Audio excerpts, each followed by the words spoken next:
twari dukwiye kuba abantu birimbura.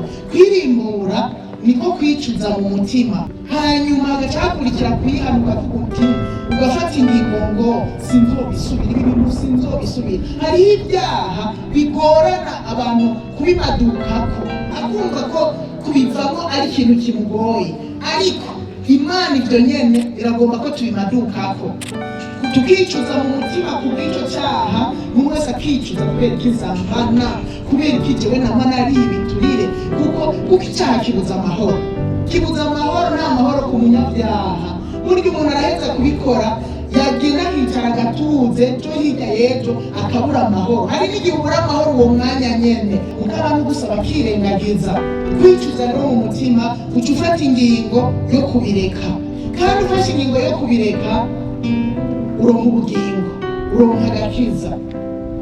Niko Pawulo yandikiye Abikorinto mu cete kigira 2 cyo cindwi umurongo w'10, arabandikira ngo umubabaro wo mu buryo bw'Imana utera kwihana kuticuzwa. Kuvuga ngo umubabaro ugira ku umuntu mbere kugira urondere kubaha Imana, urondere guheba ikintu cyose cyo gutandukanya n'Imana. Umubabaro wo mu buryo bw'Imana utera kwihana kuticuzwa, kuzana agakiza.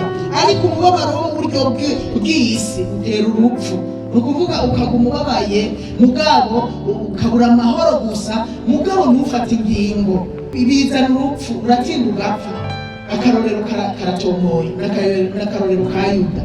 Yuda murabizi ko yababaye, amaze kubona ko yagurishije utagira igicumuro. Bibiliya n'abitomo rikavuga ngo Yuda aricuza, mugabo yicuza mu buryo atantumbera afise yo kubaha Imana. Kandi burya hari hakiriho ibyizigiro mu gihe cya Yuda, hari ibyizigiro ko Yesu yomugirira imbabazi. Burya Yuda yaca avuga ngo mwami Yesu, mbabarira ndihanye, nakugurishije utagira igicumuro. Yicujije wenyene mu mutima, bihereriyo ntiyatera intambwe. Ni babandi rero bicuza mu mutima ati, mugabo ibi biturire ngumanja, mugabo ubusabanya nabubereyemwo, mugabo ntatera intambwe ngo yegere Imana. Yegera Imana yibwira ati, Mana uyibwira ibyo n'ibyo. Burya birangoye mu buryo ubu. Hari n'abaca batera intambuko, akumva biranse wenyene biramwangiye, agatera intambuko akarondera uwundi mukozi w'Imana, akamubwira ngo jewe narakoze ibi n'ibi, umfashe gusenga Imana kugira ibi bintu ushobore kubiheba ndabivemo. Ukabyaturira umuntu.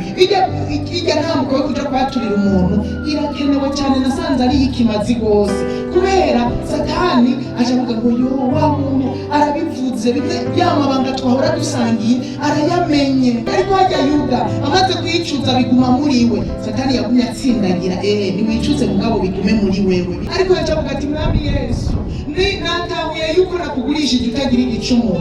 Yesu yari kumubabarira, kuko Yesu ni umunyembabazi. Murabizi n'umwe bari babambanywe yuko yamugiriye imbabazi, aramwemerera ko babana muri paradiso, kandi byarabaye, byarakoretse.